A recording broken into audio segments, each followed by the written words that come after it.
이제 매매들이 지금은 참 어렵지요.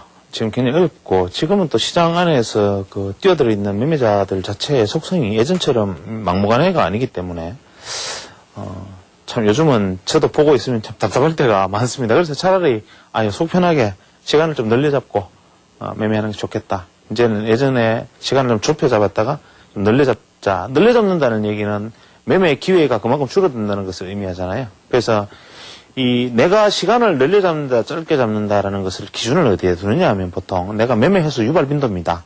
내가 내 기준에서 매매가 유발되는 빈도가 어느 정도로 세팅을 하느냐. 이것이 어떻게 보면 타임프레임을 내가 어떻게 설정하느냐라는 말에 거꾸로 된 질문에 대한 답일 수도 있죠. 우리가 합당한 매매가 유발시킬 수 있는 정도, 내가 감당할 수 있는 범위, 쉽게 말하면 내가 매매를 감당하는데 부담이 없고 내가 시장의 추세에 크게 무리 없이 매매가 일어날 수 있는 횟수를 셋업하는 연습, 그것이 어떻게 보면은 우리가 트레이딩보다 더 중요한, 트레이딩에 앞서서 익혀야 할 하나의 어떤 중요한 습관이. 그래서 매매를 하기 전에 제일 먼저, 그날에 매매를 하기 이전에 제일 먼저 내가 지금 매매 횟수 정도가 이 정도면은 매매가 내가 가지고 있는 셋업 타임에서는 현재 같은 속도에 빠르기라면 매매가 지나치게 빈번하겠다. 이러면 손실 매매 가능성도 있으니까 조금 늘려잡자. 지금은 속도가 빠른 구간이니까 이럴 때는 차라리 매매 횟수를 늘리겠다. 이렇게 다양한 판단이 있을 수 있죠. 그렇게 유연하게 대응을 하면서 잣대를 가지고 가면서 시장을 봐야 되는데, 대부분의 사람들은 1년 전에 하는 거나 지금 하는 거나 오히려 예전에 해왔던 방식을 더 많이 해야 그쪽에 더 도가 터져가지고 이제 나중에는 더 도사가 되고 더 잘할 거라고 생각하고, 자기 보는 그 안에서 좀 더 새로운 게 없을까 계속 그것만 생각하는 거죠. 그래서 아주 유연하게 이것을 받아들여야 됩니다. 분 차트보다는 틱 차트가 오히려 그 속도의 관점에서 보면 더 정확하게 나타날 수 있지 않습니까?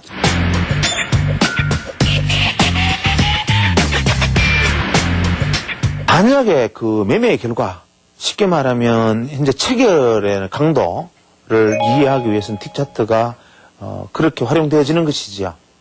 다만 우리가 보고자 하는 것이 전체적인 어떤 웨이브 안에서 시장이 정말 본질적으로 가는 방향성을 이해하기 위해서는 분 차트가 궤적을 보는 것이 유리한데, 말씀하신 바는 상당히 합리적인 거라고 생각은 됩니다.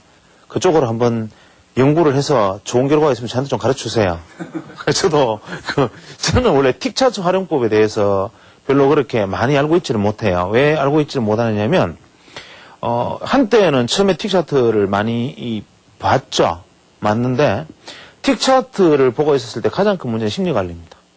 이 틱 차트를 보고 있으면 이게 출발 동서남북 심리가 작동을 하기 때문에 내가 이 출발 동서남북에 줄 많이 서는 쪽에 서려는 속성을 내가 극복하기가 참 제 개인적인 경우지만, 그래서 저는 틱 차트를 그 이후로 별로 이렇게 사이가 안 좋게 지내고 있는데, 틱 차트 한번 공부 좀 해보십시오. 제가 해줄 수 있는 말은 틱 차트의 활용법이라는 것은 말씀하신 대로 그 어떤 매매 강도를 이해하는 데 도움이 된다. 그러나 전체적인 궤적을 파악하기 위해서는 미비한 점이 있다. 이렇게 정리를 하죠. 사실 이번에 한 서너 시간 이어졌던 3, 4주 이어졌던 꼭지의 매듭은 결국 출발점은 트랙과 페이를 질문하시면서 일어난 일 아닙니까? 그렇죠, 그죠? 매매를 해보다 보니까 난 트랙과 페일이 요즘 너무 많이 일어나서 아주 혼동스럽다, 이 말을 하신 거잖아요. 그 말은 제가 정리를 다시 하자면, 내게 트랙과 페일에 의해서 잦은 손실거래가 일어나더라. 그 잦은 손실거래가 일어난다는 말은 내가 지금까지 익숙해왔던 파동과 다른 파동이 지금 발생을 했다.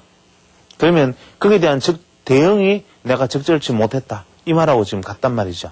그래서 그 정답은 이제 그 말씀하셨던 구간은 시장이 이렇게 그냥 쭉 진행되다 갑자기 툭 떨어지는 이 구간 안에서 지금 현재 이 상황 안에서 내가 손실거래가 굉장히 잘 일어나더라는 거죠. 이 상황 안에서 손실거래가 사실 일어날 수밖에 없는데, 이렇게 갔을 때는 사실은 모든 사람이 눈치를 채고 있지 않습니까? 이거를 눈치를 못 채고 있는 사람은 주식 투자할 자격이 없는 거죠. 그냥 이렇게 갈 동안에는 계속 눈치를 채고 있는데, 이렇게 모든 사람이 눈치를 채고 있을 동안에는 시장이 아무리 계속 상승해봐야 변동성은 계속 줄어드는 거죠. 이게 그렇잖아요. 변동성이 줄어들고 있다는 의미는 뭐냐면, 역설적으로 이야기하면 모든 사람들의 생각이 그쪽에 동의를 하고 있다는 소리입니다. 그런데 그 사람들의 동의가 헷갈리기 시작하면 변동성이 커집니다. 그러니까 여기서는 예를 들면 이렇게 주가가 이렇게 지난 게 상승하더라도 이렇게 툭 떨어져 봐야 그래도 이렇게 또 반등할 걸, 또 확 떨어져 봐야 에이 또 반등하겠지, 이런 믿음들이 실제화되어 왔단 말이죠. 그런데 어느 날 확 이까지 떨어졌을 때는 변동성이 변화가 없었어요. 지난번에 급락할 때도. 그리고 920포인트에서 확 떨어져서 820포인트까지 떨어져도 사실 변동성의 급등은 없다 이 말입니다. 근데 이걸 무너뜨리는 순간 변동성이 어마어마하게 증가해 버리는 거죠. 왜냐하면 여기서부터는 사람들이 혼미 상태에 빠집니다. 왜 혼미 상태에 빠지느냐 하면 새로운 컨센서스를 아직까지 못 만들었단 말이에요. 자, 하락이 단순하게 상승하던 시장이 하락했기 때문이 아닙니다.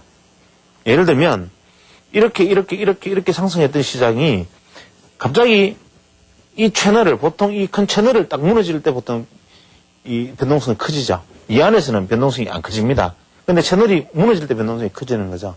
커졌는데 이게 뭐 이것도 좋고 아니면 이것도 좋아요. 내가 공감대를 가지는, 그리고 시장은 모든 사람들이 요런 공감대를 가지고 있던 공감대를 가지면 변동성은 다시 줄어듭니다. 그러니까 가격이, 시세가 변동이 크다고 해서 소위 말하는 우리가 인식하는 변동성이 커지는 게 아니다 말입니다.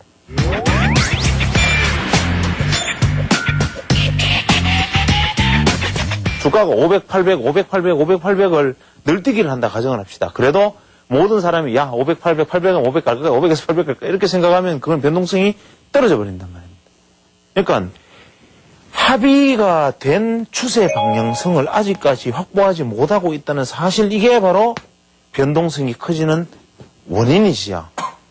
그래서 이런 상황에서는 시장이 어떻게 우리는 대응을 해야 되느냐 하면, 보편적으로 사람들이 집착하려고 드는 짧은 이 과거의 추세에 대한 미련, 이거를 빨리 버리는 게 제일 중요합니다.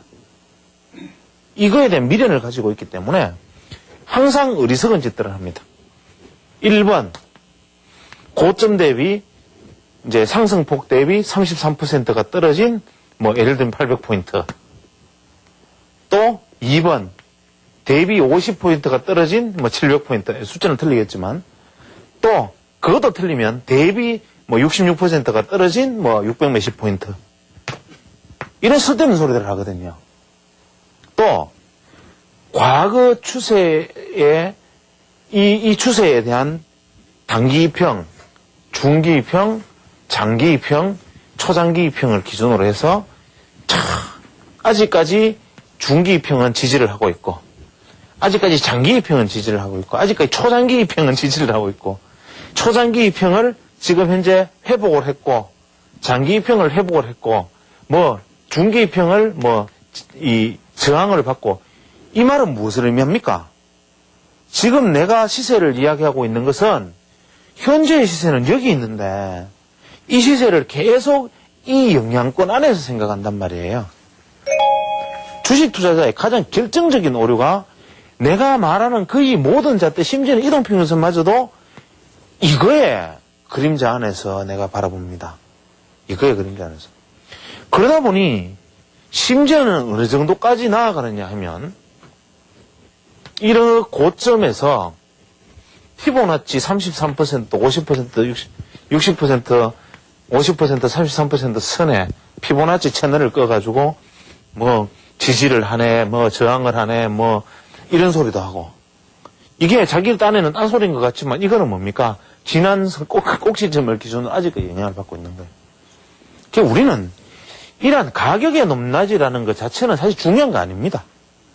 이것이 어떠한 방향성을 가졌었고, 지금의 시세가 무너졌으면 무너졌다는 사실을 인정하고, 현재의 시세, 여기에 영향을 받고 있어야 돼요. 여기에. 그러면 현재 이것이 무너졌다, 무너지지 않았다, 이 영향은 뭘 하느냐? 그것이 바로 굉장히 중요한 중심선인데, 저는 그것을 40주의평 이런 식으로 표현을 하고, 혹은 다른 이평 안에서는 14이평이 될 때도 있고, 때로는 32평을 쓰기도 하고, 파동의 국면에 따라서 나는 이게 무너지면 추세를 새로운 추세로 인정한다라는 자기만의 기준, 이게 필요하다 이 말입니다.